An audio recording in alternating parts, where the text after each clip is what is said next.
गांव में एक बूढ़ा आदमी अपना छोटा सा ढाबा चलाता था, जहां वह स्वादिष्ट चिकन चावल बेचा करता था। बूढ़ा आदमी चिकन चावल बहुत ही सस्ते दामों में देता था, इसीलिए गांव के ज्यादातर लोग वहीं खाना पसंद करते थे। उसके चिकन चावल का स्वाद पूरे गांव में मशहूर था। हर समय उसके ढाबे पर ग्राहकों की भारी भीड़ लगी रहती थी। दूसरी तरफ उसी गांव में एक ठेले पर बिहारी लाल चिकन चावल बेचता था, लेकिन उसके चिकन चावल बहुत महंगे थे और वह बेहद अकड़ू, घमंडी और लालची आदमी था।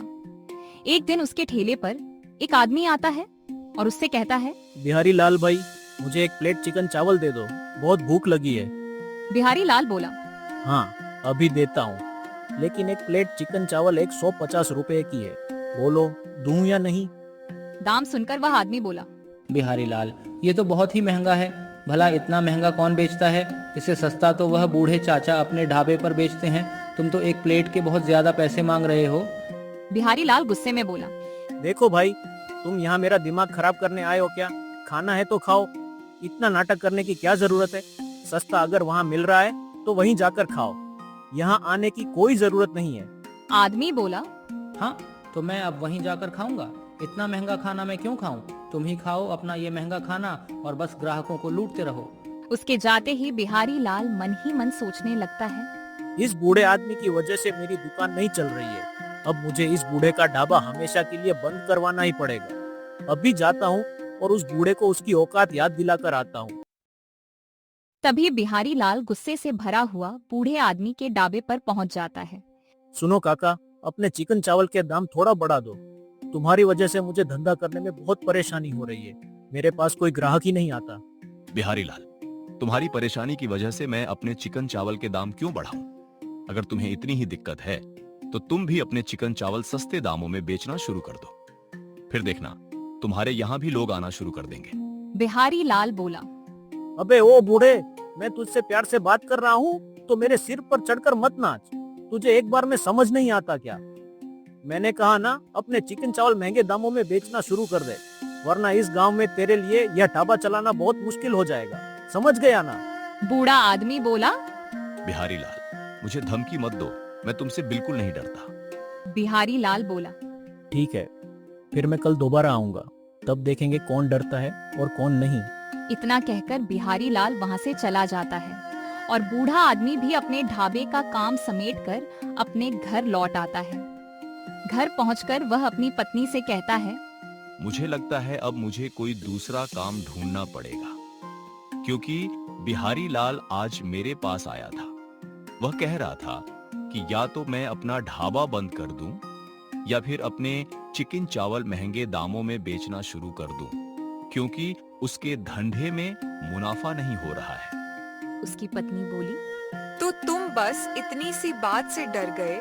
तुम्हें ऐसी बातों से बिल्कुल नहीं डरना चाहिए। मैं तुम्हारे साथ हूँ और तुम्हारा दोस्त गांव का सरपंच भी तुम्हारे साथ खड़ा है, फिर भी तुम इतना डर रहे हो? बूढ़ा आदमी बोला, हाँ, बात तो तुम बिल्कुल सही कह रही हो। मैं तो अपने दोस्त के बारे में भूल ही गया था। मेरा दोस्त गांव का सरपंच है। पत्नी मुस्कुराकर बोली, अब हुई ना बात, अब इतना सोचना बंद कर दो। चलो पहले खाना खा लो। अगले दिन बूढ़ा आदमी बिना किसी डर के फिर से अपना ढाबा खोल देता है और हमेशा की तरह चिकन चावल बेचना शुरू कर देता है। दूसरी तरफ बिहारी लाल भी वहीं की ओर आ रहा होता है। जैसे ही उसकी नजर बूढ़े आदमी के खुले हुए ढाबे पर पड़ती है, उसका गुस्सा 7वें आसमान पर पहुंच जाता है। गुस्से से तमतमाया हुआ वह सीधे बूढ़े आदमी के पास पहुंचता है और कहता है, ओए बूढ़े, तुझे समझ नहीं आता क्या? मैंने तुझे कल ही कहा था ना, यहाँ अपना ढाबा मत लगाना, वरना इस गांव में तुझे चैन से रहने नहीं दूंगा। बूढ़ा आदमी शांत स्वर में बोला, बिहारी लाल, ये सब तय करने वाले तुम कौन होते हो? मुझे जो करना होगा मैं वही करूंगा। अगर तुम्हें कोई दिक्कत है तो जाकर सरपंच से बात करो, यहाँ आकर मुझे धमकी मत दो। बिहारी लाल गुस्से में बोला, क्या कहा तूने? लगता है तू ऐसे नहीं सुधरेगा, अब तुझे सबक सिखाना ही पड़ेगा। इतना कहते ही दोनों के बीच जोरदार बहस शुरू हो जाती है। देखते ही देखते बात हाथापाई तक पहुंच जाती है। धक्का मुक्की के दौरान बूढ़ा आदमी जमीन पर गिर जाता है और बेहोश हो जाता है। यह देखकर बिहारी लाल के होश उड़ जाते हैं। वह घबरा जाता है और मन ही मन सोचने लगता है, हाँ से कारक, अगर लोगों को पता चल गया कि यह मेरी वजह से हुआ है तो मैं बुरी तरह फंस जाऊंगा। डर के मारे वह तुरंत गांव छोड़कर दूसरे गांव भाग जाता है। समय बीतता गया और देखते ही देखते पूरा 1 महीना गुजर गया। 1 महीने बाद बिहारी लाल वापस गांव लौटा। गांव पहुंचते ही उसने बूढ़े आदमी के ढाबे की तरफ देखा। ढाबा पूरी तरह उजड़ा हुआ था। बिहारी लाल मन ही मन खुश होकर बोला, लगता है बूढ़ा आदमी डर कर गाँव छोड़ गया। अब इस ढाबे को मैं ही ठीक करवाऊंगा और यहीं से चिकन चावल बेचूंगा। अब सारा गांव मेरे पास ही आएगा। तभी गांव का एक आदमी वहां आया और बोला, अरे बिहारी भाई, बड़े दिनों बाद दिखाई दिए। जब से तुम गांव छोड़कर गए थे तब से गांव वाले चिकन चावल का स्वाद ही भूल गए हैं। बिहारी लाल ने पूछा, क्यों? मेरे जाने के बाद भी तो रामू काका चिकन चावल बेचते थे। गांव वाला बोला, रामू काका ने उसी दिन अपना ढाबा बंद कर दिया था जिस दिन तुम गांव छोड़कर गए थे। उसके बाद वे कहीं चले गए। यह सुनकर बिहारी लाल के चेहरे पर मुस्कान आ गई। उसने तुरंत उस उजड़े हुए ढाबे की मरम्मत करवाई और वहां अपना नया ढाबा खोल दिया। अब वह वहीं चिकन चावल बेचने लगा।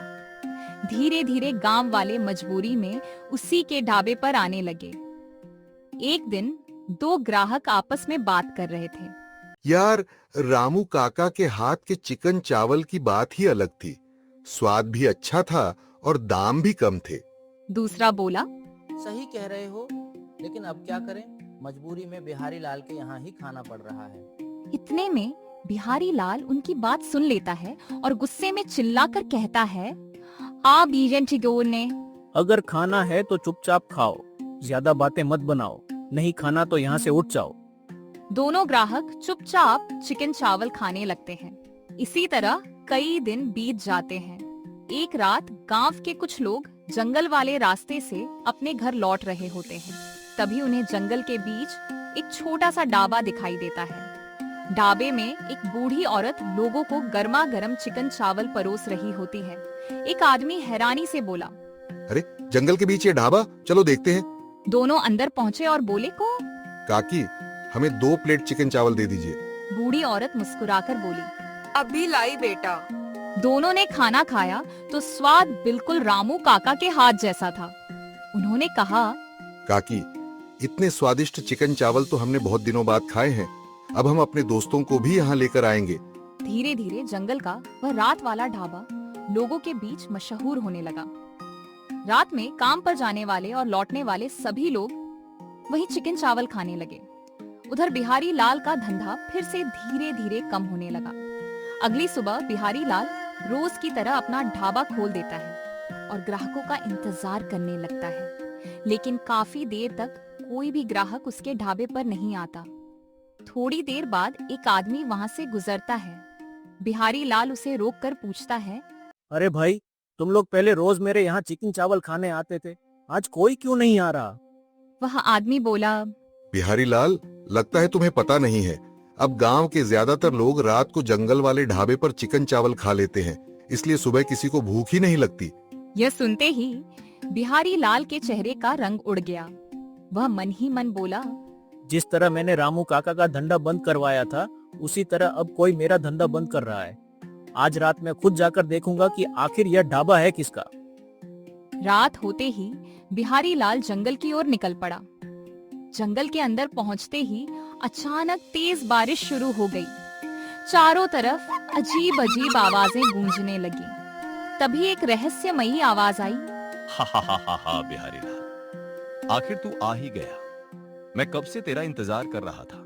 बिहारी लाल डरते हुए बोला, कौन है? सामने आ, छिपकर क्यों बोल रहा है? लेकिन कोई दिखाई नहीं दिया। कुछ देर बाद बारिश रुक गई। थोड़ी दूर आगे बढ़ने पर उसे वही रहस्यमयी ढाबा दिखाई दिया। ढाबे के अंदर वही बूढ़ी औरत लोगों को गर्मा गर्म चिकन चावल परोस रही थी। बिहारी लाल गुस्से में बोला, ए बुढ़िया, तू यहाँ रात को ढाबा क्यों चलाती है? तेरी वजह से मेरा धंधा चौपट हो गया है। बूढ़ी औरत शांत स्वर में बोली। मैं मेहनत करके चिकन चावल बेचती हूँ। अगर लोग यहाँ आते हैं तो इसमें मेरी क्या गलती? बिहारी लाल चिल्लाया। अगर तूने यह ढाबा बंद नहीं किया तो अंजाम अच्छा नहीं होगा। बूढ़ी औरत मुस्कुराकर बोली। धमकी मुझे मत दे। जिसने गलत किया है उसे एक दिन अपने कर्मों का हिसाब जरूर देना पड़ता है। उसकी बातें सुनकर बिहारी लाल कुछ पल के लिए घबरा गया। वह बिना कुछ बोले वहां से वापस लौटने लगा। जैसे ही वह जंगल के रास्ते पर पहुंचा, फिर वही रहस्यमयी आवाज गूंजी। बिहारी लाल, तू बच नहीं पाएगा। तेरे पापों का हिसाब अब पूरा होगा। अब बिहारी लाल सचमुच डर गया। अगले दिन उसने फैसला किया कि वह किसी भी कीमत पर उस रात वाले ढाबे को खत्म कर देगा। रात होते ही वह मिट्टी का तेल लेकर जंगल पहुंचा। ढाबे के बाहर खड़े होकर वह चिल्लाया। बुढ़िया, आज मैं तेरा ढाबा जलाकर राख कर दूंगा। बूढ़ी औरत बिना डरे बोली। जिसने दूसरों का घर उजाड़ा हो उसका अपना घर भी एक दिन उजड़ जाता है। लेकिन बिहारी लाल ने उसकी बात नहीं सुनी। उसने पूरे ढाबे में आग लगा दी। कुछ ही देर में आग की लपटें चारों तरफ फैल गईं। तभी उसे दिखाई दिया कि बूढ़ी औरत अभी भी आग के बीच खड़ी है। वह चिल्लाया। अरे बाहर निकल, नहीं तो जल जाएगी। तभी आग के बीच से एक भारी आवाज आई। जो पहले ही इस दुनिया से जा चुका हो उसे दोबारा कौन मार सकता है बिहारी लाल? ये सुनते ही बिहारी लाल के पैरों तले जमीन खिसक गई। उसे ऐसा लगा जैसे आग के बीच रामू काका की परछाई खड़ी मुस्कुरा रही हो। डर के मारे वह बिना पीछे देखे जंगल से भाग निकला। अगले दिन सुबह सुबह बिहारी लाल अपने ढाबे पर पहुंचा, लेकिन वहां का नजारा देखकर उसके पैरों तले जमीन खिसक गई। उसका पूरा ढाबा टूटा फूटा पड़ा था। चारों तरफ मलबा ही मलबा बिखरा हुआ था। बिहारी लाल घबराकर बोला। ये कैसे हो गया? कल तक तो मेरा ढाबा बिल्कुल ठीक था। उसी समय गांव का एक आदमी वहां आया। बिहारी लाल ने उससे पूछा। भाई, मेरे ढाबे की यह हालत किसने की? वह आदमी हैरानी से बोला। बिहारी लाल, तुम कैसी बातें कर रहे हो? ये ढाबा तो उसी दिन से उजड़ा पड़ा है जिस दिन तुम गांव छोड़कर भाग गए थे। बिहारी लाल बोला। क्या? लेकिन मैंने तो इसकी मरम्मत करवाई थी और कई दिनों तक यही चिकन चावल बेचे थे। गांव वाला बोला। तुम शायद किसी बहुत बड़े भ्रम में हो, ऐसा कभी हुआ ही नहीं। यह सुनकर बिहारी लाल के माथे पर पसीना आ गया। उसे समझ नहीं आ रहा था कि आखिर सच क्या है। डर के मारे वह सीधे गांव के सरपंच के घर पहुंचा। वह बोला। सरपंच जी, गांव पर बहुत बड़ा संकट आ गया है। जंगल में एक रहस्यमयी ढाबा है, वहाँ रामू काका की आत्मा भटक रही है। सरपंच ने पूछा। तुमने अपनी आंखों से देखा है? बिहारी लाल बोला। हाँ, मैंने अपनी आंखों से देखा है। अगर आपको विश्वास नहीं है तो आज रात मेरे साथ चलिए। सरपंच ने कहा। ठीक है, अगर सच में ऐसा है तो आज रात हम दोनों वहाँ चलेंगे। रात होते ही दोनों जंगल की ओर निकल पड़े। कुछ देर बाद वे उस रहस्यमयी ढाबे पर पहुंच गए। ढाबे में वही बूढ़ी औरत लोगों को गर्मा गर्म चिकन चावल परोस रही थी। सरपंच ने पूछा। माई, लोग कहते हैं कि यह ढाबा भूतिया है, क्या यह सच है? बूढ़ी औरत बोली। नहीं सरपंच जी, मैं तो मेहनत करके चिकन चावल बेचती हूँ। मुझे नहीं पता लोग ऐसी अफवाह क्यों फैला रहे हैं। सरपंच ने फिर बिहारी लाल की ओर देखा और कहा। अब तुम बताओ, तुम्हारे पास क्या सबूत है? बिहारी लाल घबराकर बोला।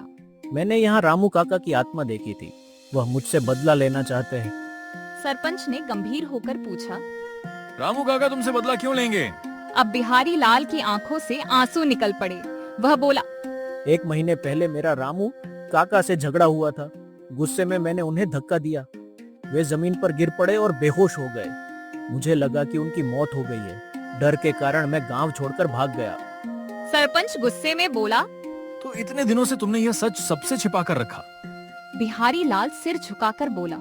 मुझसे बहुत बड़ी गलती हो गई, मुझे माफ कर दीजिए। सरपंच ने तुरंत पुलिस को सूचना दी। कुछ ही देर में पुलिस जंगल पहुंच गई। पूछताछ के दौरान बिहारी लाल ने अपना पूरा जुर्म कबूल कर लिया। पुलिस उसे गिरफ्तार करके अपने साथ ले गई।